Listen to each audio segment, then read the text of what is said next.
마가복음 6장 1절입니다. 마가복음 6장 1절부터 13절까지입니다. 오늘 본문은 두 문단으로 되어 있죠. 1절부터 6절 상반절까지, 그리고 6절 하반절서부터 이제 8장 26절까지가 전체가 큰 문단인데 그 중에 13절까지 이렇게 나누어져 있습니다. 1절부터 6절 상반절까지는 고향 예수님의 고향이 어디죠? 나사렛입니다. 나사렛에서 배척받으신 예수님에 대한 이야기를 하고 있고요. 6절 하반절로 13절은 반대로 제자를 파송하는 그런 내용입니다. 그래서 매일 성경 제목이 배척과 파송 이렇게 되어 있어요. 먼저 1절로 6절 상반절을 보시면 예수께서 고향으로 가시니 제자들도 따랐습니다. 그리고 2절 안식일이 되어 회당에서 가르쳤습니다. 그러니까 이런 패턴은 지금 이제 예수님이 공생애를 시작하신 뒤에 계속 반복되는 패턴이죠. 그런데 많은 사람들이 그 가르침에 놀랍니다. 여기까지는 똑같아요. 다른 데하고. 다른 데서는 놀라고 그 다음에 예수님을 따르는 사람도 생기고, 예수님께 많은 사람들이 와서 병 고쳐 달라고 하고 이런 일들이 일어나죠. 근데 이 나사렛에서는 어떤 반응을 하느냐면, 놀란 뒤에 고향 사람들이 예수 그리스도의 육적인 신분 때문에 배척하는 일이 일어납니다. 그래서 이 사람이 어디서 이런 것을 얻었느냐, 그러니까 예수님의 가르치심이 어디서 누구에게 배운 것이다 이렇게 생각을 하는 거겠죠. 그리고 이 사람이 받은 지혜와 그 손으로 이루어지는 이런 권능이 어찌 됨이냐. 지혜와 권능, 지혜는 가르치심이고요, 권능은 이제 병을 고치고 이런 것이죠. 그래서 어디서 얻었느냐, 어디서 누구에게 받았느냐, 얻었느냐 받았느냐, 예수 그리스도에 대한 그 의구심을 이렇게 표현을 한 겁니다. 얼마 전까지만 해도 우리들 가운데 있었는데 그때는 이런 것이 없었는데 이런 이야기겠죠. 예수님이 공생애를 시작하시기 전에는 이런 권능을 말하지도 또는 이런 가르침을 베풀지도 않으셨다 하는 거예요. 그럼 뭐를 했을까요? 아버지가 목수였고, 아버지가 지금 살아있는지 돌아가셨는지 그건 알 수 없지만 목수 일을 했겠죠. 그러니까 이제 이 사람들이 의심을 하는 거예요. 어디서 얻었고 받았느냐 하는 거예요. 근데 이런 표현의 이면에는 예수님에겐 원래 없었던 건데 어디서 얻었다라는 뜻이고, 예수님의 신분과 그 뿌리를 무시하는 거죠. 많은 학자들은 예수님이 공생을 할 때 예수님의 아버지인 요셉이 이미 죽고 없었다 이런 이야기를 하기도 합니다. 그러니까 이것이 예수님의 성육신이 너무나도 확실한 성육신임을 보여줘요. 즉 무슨 말이냐면, 예수님은 인간의 몸을 입으시기는 했는데 반은 그래도 신적인 뭐가 있어서 이런 것이 아니라 완벽하게 100% 인간이시다는 것을 보여주는 겁니다. 공생애 이전까지는 전혀 드러나지 않은 신적인 권능, 그리고 예수님이 그렇게 완벽하게 인간이 되신 이유를 성경은 뭐라고 하죠? 이렇게 이야기를 하는 겁니다. 우리를 대신하기 위하여서, 우리를 대표하기 위하여서, 우리를 체휼하기 위하여서. 이 세 가지, 대신, 대표, 체휼. 대신과 대표는 우리가 잘 아는 거죠. 우리를 대신하려면 나하고 똑같은 인간이어야지, 나하고 100% 똑같지 않은 살짝 뭔가 나오고 다른 인간 50%, 신 50% 이러면은 우리를 대표할 수 없어요. 우리를 대신할 수 없어요. 죄인의 죄를 대신 짊어질 자격이 없는 거죠. 천사는 우리를 위하여 십자가에 죽을 필요도 없고 그래봐야 열매 소용도 없어요. 완벽한 인간이어야 합니다. 또 죄가 없는 인간이어야 하는 거죠. 그래서 예수님은 그러면, 근데 이제 그것만이냐 하면은 히브리서에서는 체휼, 즉 우리의 모든 것을 경험을 똑같이 해야 돼요. 힘이 없으면 힘이 없는 것도 경험을 해야 되고, 뭐 질병, 고민, 고통 뭐 이런 것도 다 공유를 해야 하는 겁니다. 그래야 우리를 대신할 수 있는 거죠. 또 우리를 도우실 수 있는 거고요. 자, 그런 것을 지금 여기서 우리는 발견을 하게 됩니다. 여기서 잠시 이제 천주교 이야기를 해보면, 천주교나 조금 좀 건전치 않은 곳에서는 예수님의 그 어린 시절이나 자라가는 시절 성경에 기록이 없는, 어린 시절에 대한 기록은 예수님이 태어날 때와 12살 때 결례를 행할 때 이거 말고는 없잖아요. 근데 이거 외경 같은데, 외경은 구약이고요, 가경, 가짜 성경인 거죠. 그런 데서 차용을 해가지고 이야기를 하는, 뭐 예수님이 뭐를 흙으로 새를 만들어서 이렇게 던지니까 새가, 그 흙으로 된 새가 푸드득 하고 날아갔다든지, 성경에도 없는 전설 같은 거, 그런 것을 진짜로 믿는. 근데 그거는 아니다 하는 거예요. 지금 이 사람들의 반응이, 어려서부터 그런 일을 했으면 이런 반응을 않고, 저 어렸을 때부터 떡잎부터 알아봤어 뭐 이럴 텐데, 아니 목수 아니냐, 어디서 이런 것을 받았고 이렇게 얻었느냐, 이 권능이 어찌 됨이냐라는 반응을 동네 사람들이 할 리가 없는 거죠. 쟤는 어려서부터 저랬어 그래야 되는. 안 그랬다는 이야기예요. 목수 일만 하고 그랬다는 거예요. 그래서 3절을 보면 이 사람이 마리아의 아들 목수가 아니냐 이렇게 이야기를 합니다. 너무나 잘 알기에, 그래서 이 사람들이 이제 예수를 배척했다라고 3절에 그러는데, 그 3절을 보면 목수가 아니냐, 그 형제들이 지금 우리가 아는 걔네들 아니냐, 야고보, 요셉, 유다, 시몬. 여기 보면은 우리가 다 알만한 저기예요. 야고보는 야고보서를 쓴 야고보 장로고, 유다도 그렇고요. 시몬은 베드로가 아닙니다. 그러니까 시몬이라는 이름이 그 당시에 흔한 이름인 거예요. 우리나라이며 김영철처럼. 유다도 그렇고 요셉도 마찬가지고요. 아니 요셉은 그 아버지 이름이잖아요. 근데 아버지 이름을 자식이 쓰는 거예요. 우리나라하고는 좀 다릅니다, 이름 체계가. 그래서 서양 사람들 보면 뭐 요셉 1세, 요셉 2세 이런 식으로 쓰잖아요. 서양 사람들은 요셉이 아니라 이제 영어 발음 이상하니까 조셉 뭐 이렇게 한다든지. 그래서 그 형제들이 우리 동네 친구인데, 우리 고등학교 동창인데, 그 동창의 형이 예수인데 뭐 이러고 있는 거예요. 아니 그 누이들이 우리와 함께 있다, 시집 와서 지금 우리 옆 동네에 살고 있어 뭐 이러는 거예요. 이게 합하면 뭐죠? 예수님을 너무나 잘 알기에 배척하는 거예요.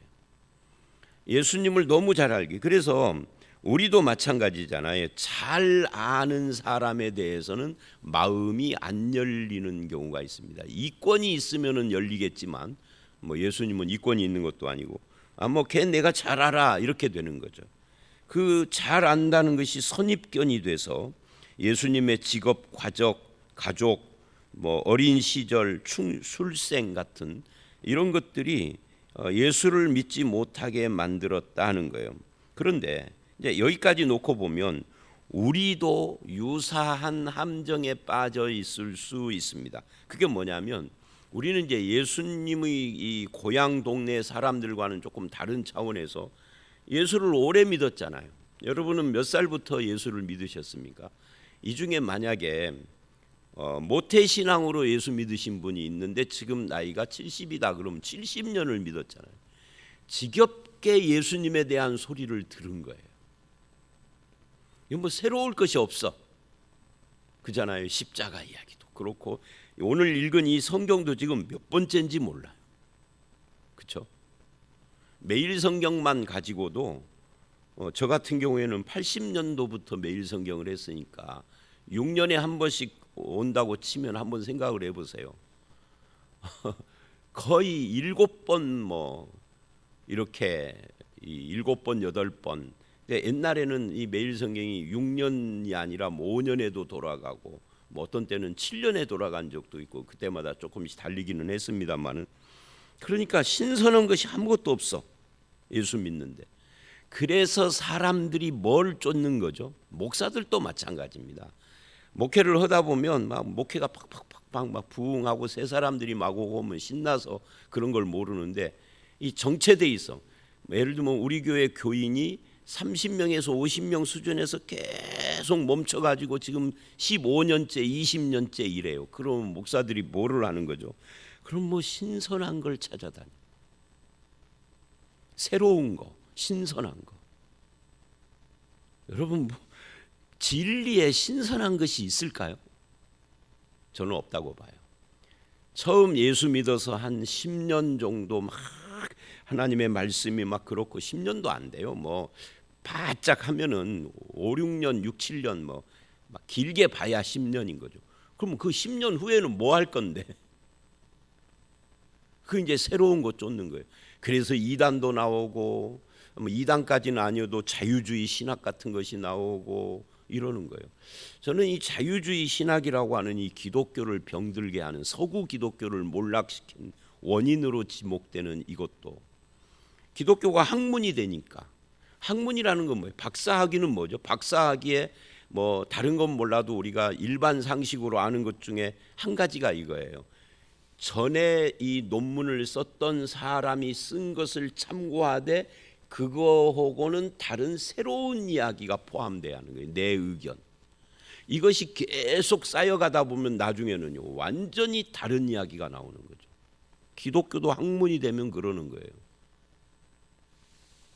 신선한 것을 찾는 습성, 그러는 거잖아요. 그래서 이걸 반대로 말하면, 뭐 신선할 것 없네.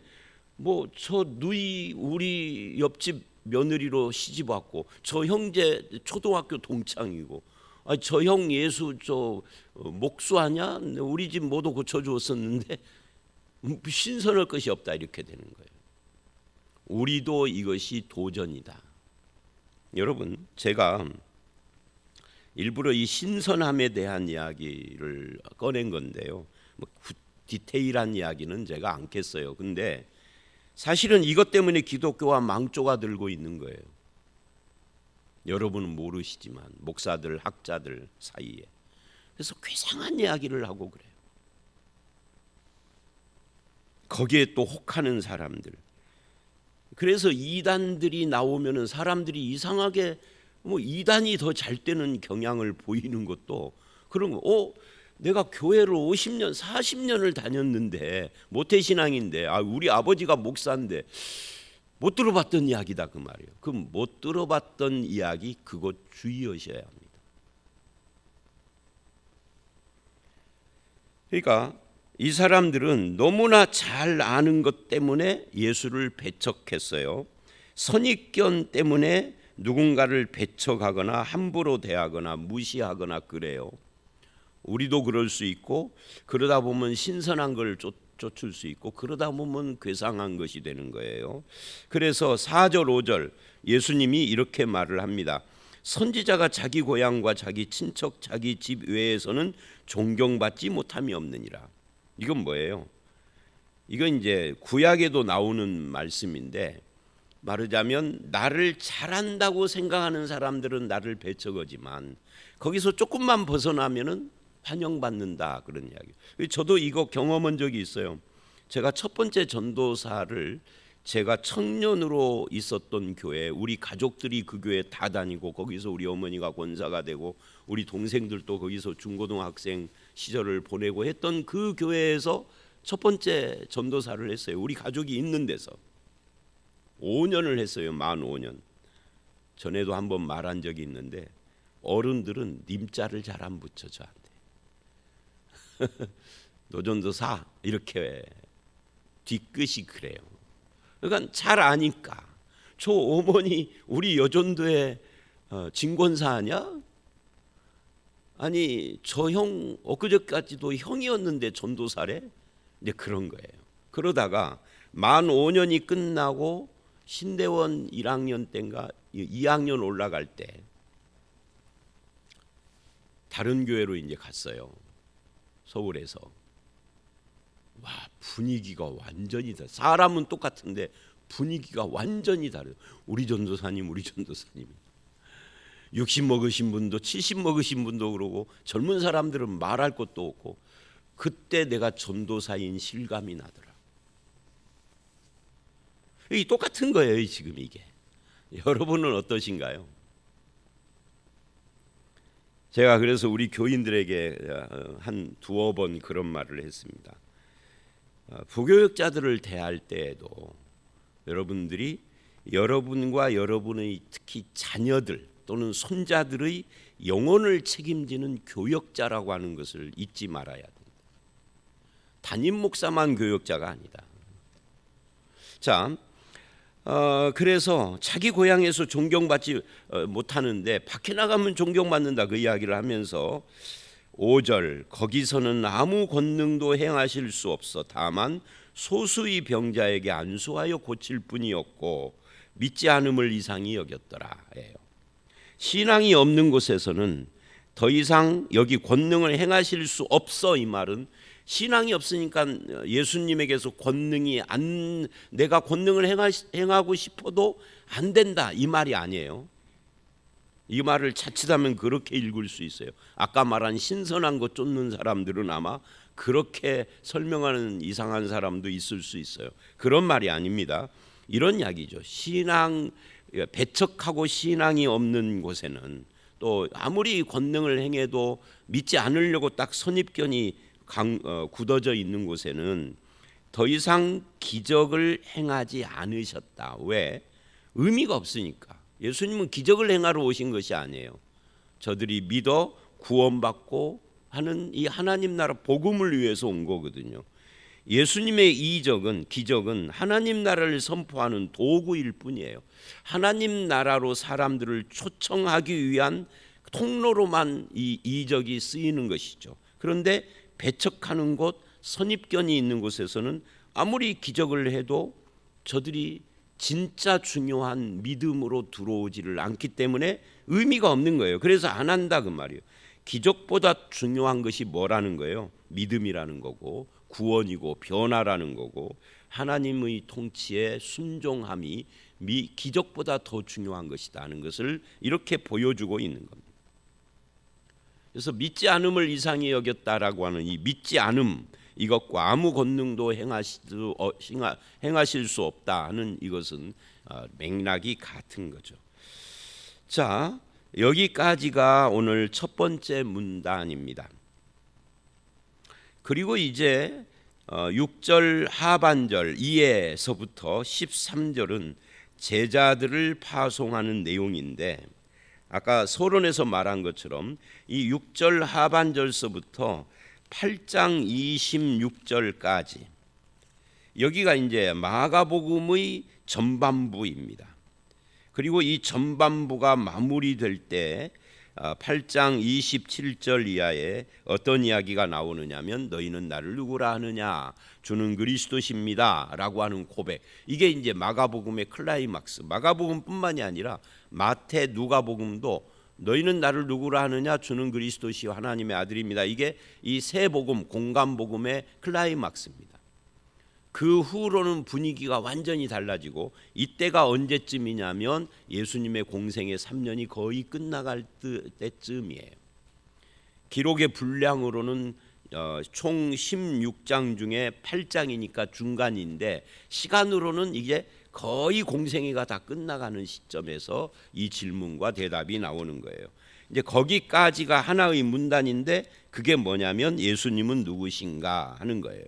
예수님은 목자시다, 메시아시다 하는 내용을 담고 있는 겁니다. 그 중에 첫 번째가 제자들의 파송으로 시작을 하는데 그게 오늘 본문 6절로 13절이죠.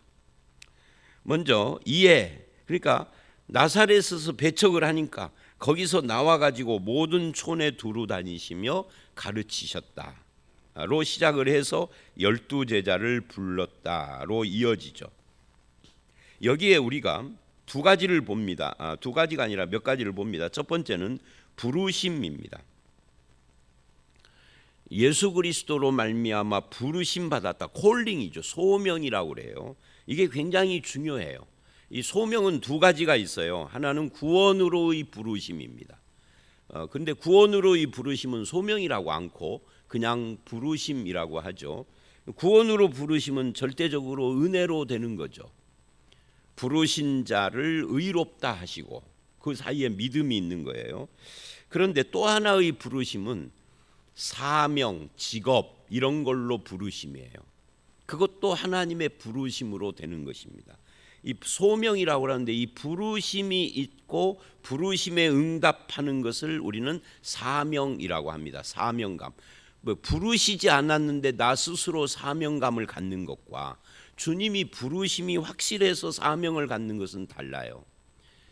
부르심이 확인되고 부르심에 대한 확신을 가진 사람이 사명을 가지면 이 사명은 굳건한 겁니다. 그래서 이 부르심이 있고요. 그 다음에 둘씩 보내시며, 왜 둘씩이죠?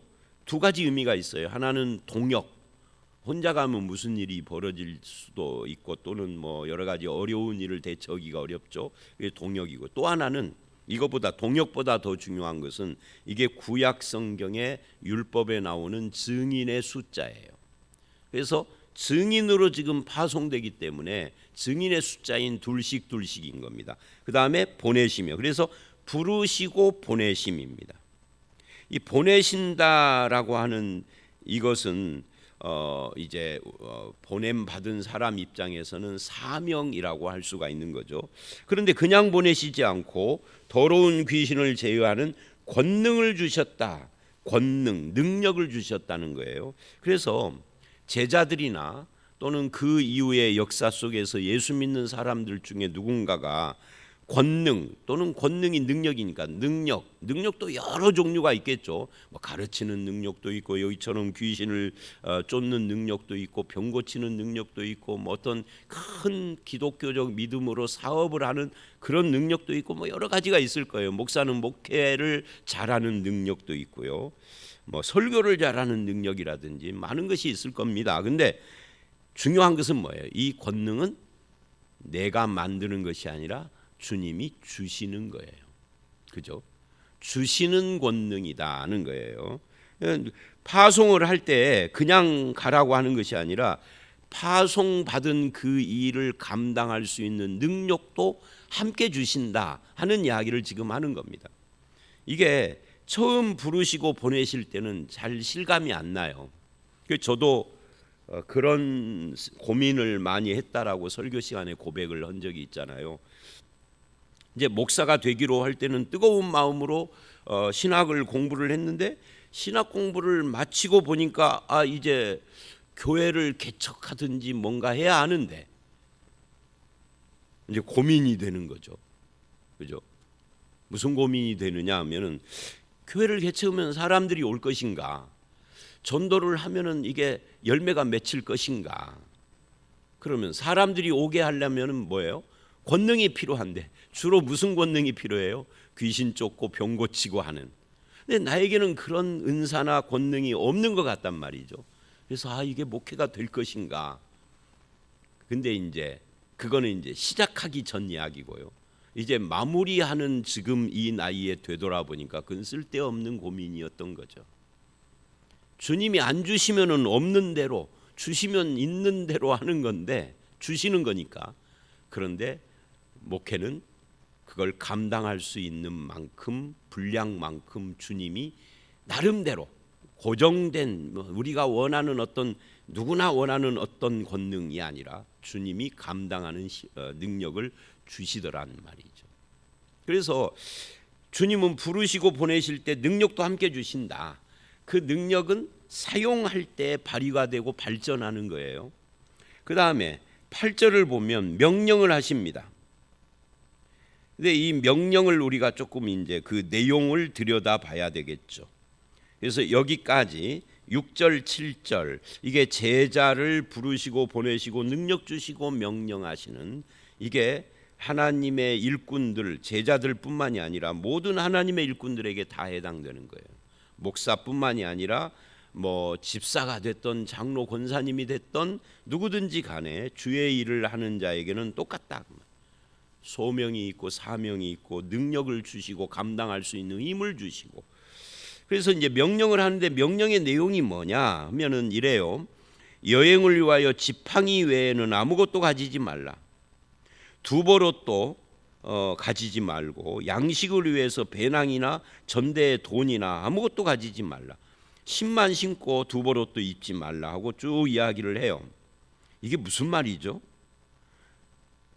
실제로 그러면 지팡이만 짚고 돈도 주머니에 아무것도 하지 말고 옷도 두 벌, 그러면 예수 믿는 사람, 특히 목사는 집에 옷이 두 벌, 세 벌이 있으면 안 되나요? 우리나라는 사계절이잖아요. 근데 사계절인데도 계절과 계절 사이에 또 예를 들면 겨울에 영하 막 10몇 도까지 내려가다가 봄이 되는데 갑자기 10몇 도 오다가 갑자기 영상 10도 이러는 건 아니잖아요. 중간에 요즘 같은 계절이 있어요. 그러니까 두꺼운 옷이 있고 봄옷과 두꺼운 옷 사이에 또 덜 두꺼운 옷이 있어야 되고 봄옷이 있어야 되고 여름옷이 있어야 되고 벌써 이게 몇 벌이요? 그러니까 이런 말씀을 읽을 때는 딱 두 벌 이렇게 숫자를 고정하면 안 되는 거예요. 그러면 뭔 말이에요 이게? 이제 쉽게 말하면 하나님이 다 쓸 것 공급해 줄 테니까 믿음으로 가라 그 말이에요. 그죠? 하나님께서 책임져 주실 테니까 믿음으로 가라. 근데 이게 쉽지가 않죠. 믿음으로 가야 하는데. 그 다음에 거기 보니까 이래요. 10절 11절 누구 집에 들어가든지 그것을 떠나기까지 거기 유하라. 그런데 너희를 영접하지 않고 말을 안 들으면 거기서 떠날 때 발에 먼지를 떨어버려 증거를 삼아라. 그러니까 이 말은 하나님이 너희를 인도하고 공급하실 것을 믿어라 하는 것과 함께 인간관계에서 이 신뢰가 참 중요하다 하는 것을 보여주고 있고, 그러나 배척하면은 연민을 가지지 말아라 하는 거예요. 너희는 하나님 나라의 대사로 간 거니까. 그래서 제자들이 나가서 회개하라 전파하고 귀신을 쫓으며 병자에게 기름을 발라 고치고 하는 사역을 했는데 그 모든 것의 목적이 뭐죠? 하나님 나라의 복음을 증거하는 거예요. 그래서 이제 14절 내일 말씀 이하에는 그 결과 헤롯이 두려워 떨며 뭐 이런 이야기가 나오는 거죠. 여러분 오늘 여기까지입니다. 회개하라 하고 하나님 나라의 복음을 전파하며 흑암의 권세에 사로잡힌 사람들을 초청하는 이것이 우리들에게도 주신 사명이다 하는 것을 알 수가 있습니다. 저와 여러분이 오늘 첫 번째 1절로 6절 상반절에서 말한 것처럼 익숙한 것에 대해서 식상한 생각을 가지고 신선한 걸 찾아다니지 말아야 한다. 복음은 익히 잘하는 것이지만 그 앞에 내 마음을 열고 내 삶이 변화되고 변화된 삶을 꾸준히 따라가는 것이 중요합니다. 그리고 우리를 주님이 부르실 때는 권능도 주신다. 부르심, 사명, 권능 이거 주님이 하시는 것이고, 그래서 주님을 믿어야 된다. 그게 8절로 9절 이야기고, 그리고 10절로 11절 인간관계 때문에 거기에 연연하지 않고 주의 복음을 바르게 증거하는 것을 이야기하고 있습니다. 이런 사명을 잘 감당하는 저와 여러분들이 다 되시기를 주의 이름으로 축원합니다. 함께 기도하겠습니다. 하나님, 우리는 익숙한 신앙에 대해서 식상한 마음을 가지고 새 것을 쫓아 다니는 바람에 이상한 신앙관이나 또는 이단이나 또는 성경과 진리의 말씀을 훼손하는 사람들이 등장하는 것을 봅니다. 주여, 주님께서 우리와 함께 하시고 주님이 우리에게 주신 이 말씀을 우리는 늘 묵상하며 우리의 삶이 하나님의 말씀을 따라서 순종하는 그런 삶이 되게 하여 주시옵소서. 아버지 하나님, 선지자가 고향에서는 환영을 받지 못한다는 이 격언처럼 우리도 또한 그런 자세를 갖지 않게 하시고, 아버지 주님께서 부르신 일을 위하여서 사명을 다하여서 주신 능력으로 잘 감당하는 그런 신앙생활을 해나갈 수 있도록 인도하여 주시옵소서. 주님께서 우리와 함께 하시고 주님, 우리가 주님과 동행하여 가는 길에 하나님 나라 복음의 열매가 맺는 귀한 은혜도 부어주실 줄 믿사옵고 예수님 이름으로 기도드려 싸움나이다. 아멘.